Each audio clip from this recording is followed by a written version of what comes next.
Assalamualaikum anak-anak, masih semangat semuanya? Alhamdulillah, semoga kalian semua terus semangat menjalankan aktivitas di rumah. Nah anak-anak, alhamdulillahirobbil alamin. Pada kesempatan kali ini kita akan melanjutkan materi IPS di kelas 5 bersama Ibu Winnie. Nah sebelumnya kalian sudah belajar tentang kondisi wilayah di Indonesia.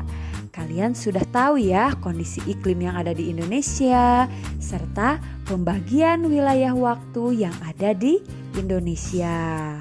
Pada pertemuan kali ini kita akan membahas mengenai keberagaman kenampakan alam yang ada di Indonesia.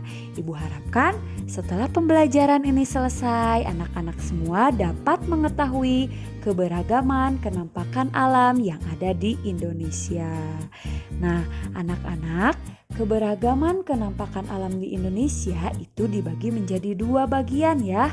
Ada kenampakan alam daratan dan ada kenampakan alam perairan. Apa saja yang termasuk ke dalam kenampakan alam daratan? Di antaranya adalah dataran rendah, dataran tinggi, dan pegunungan. Selanjutnya, yang termasuk ke dalam kenampakan alam perairan. Apa saja coba, ada yang tahu?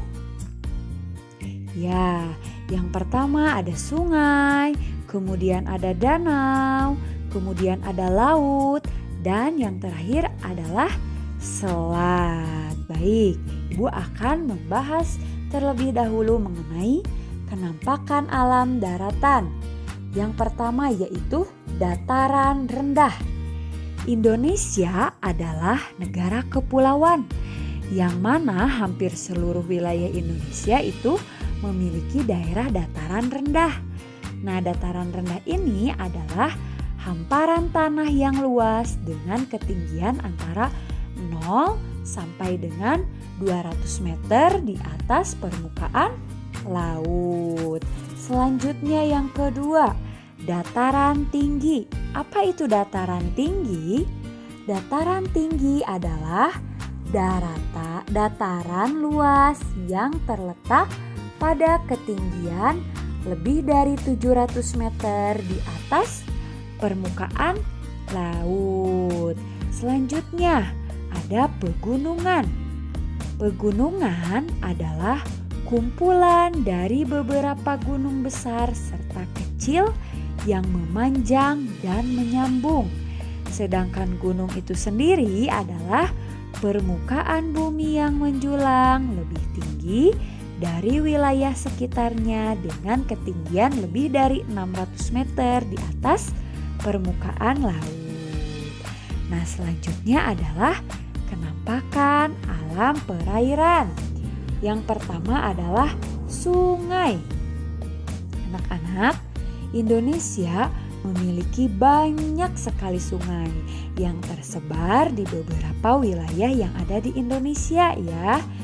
Nah, sungai tersebut baik yang beraliran pendek maupun yang beraliran panjang. Nah, sungai-sungai di Indonesia itu dimanfaatkan antara lain sebagai tempat budidaya ikan, sarana transportasi, pasar terapung, dan sebagainya.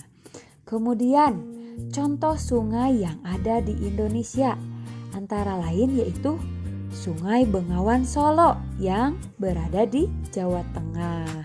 Selanjutnya, Sungai Citarum yang berada di Jawa Barat, dan masih banyak lagi sungai-sungai lainnya yang terdapat di Indonesia. Selanjutnya adalah danau. Ada yang tahu apa itu danau? Danau adalah cekungan berisi air. Danau alami dapat terbentuk akibat pergeseran dasar bumi atau kawah di puncak gunung yang terisi air hujan. Nah, danau ini dimanfaatkan antara lain sebagai tempat wisata, sarana olahraga, budidaya air tawar, dan sumber air bersih. Selanjutnya yang ketiga ada laut. Nah, sebagian besar wilayah Indonesia adalah berupa laut.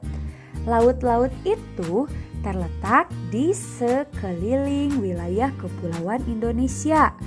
Nah, laut antara lain dimanfaatkan nelayan untuk mencari ikan, tambak udang, dan tambak garam. Dan yang terakhir adalah selat. Apa itu selat? Selat adalah laut sempit yang berada di antara dua pulau. Sebagai negara kepulauan, Indonesia ini memiliki banyak selat ya anak-anak. Di antaranya adalah Selat Sunda yang terletak antara Pulau Jawa dan Pulau Sumatera. Selanjutnya ada Selat Madura yang terletak antara Pulau Kalimantan dan Pulau Sulawesi. Lalu ada Selat Karimata, Selat Makassar, Selat Lombok, dan Selat Makassar. Nah, itu sekilas materi mengenai keberagaman kenampakan alam. Mudah-mudahan anak-anak semua dapat memahami materinya dengan baik. Itu saja untuk pertemuan kali ini. Apabila ada yang tidak dimengerti, boleh anak-anak tanyakan langsung kepada ibu. Baik, itu saja untuk pertemuan kali ini. Ibu cukupkan sekian. Wabillahi taufiq wal hidayah. Wassalamualaikum warahmatullahi wabarakatuh.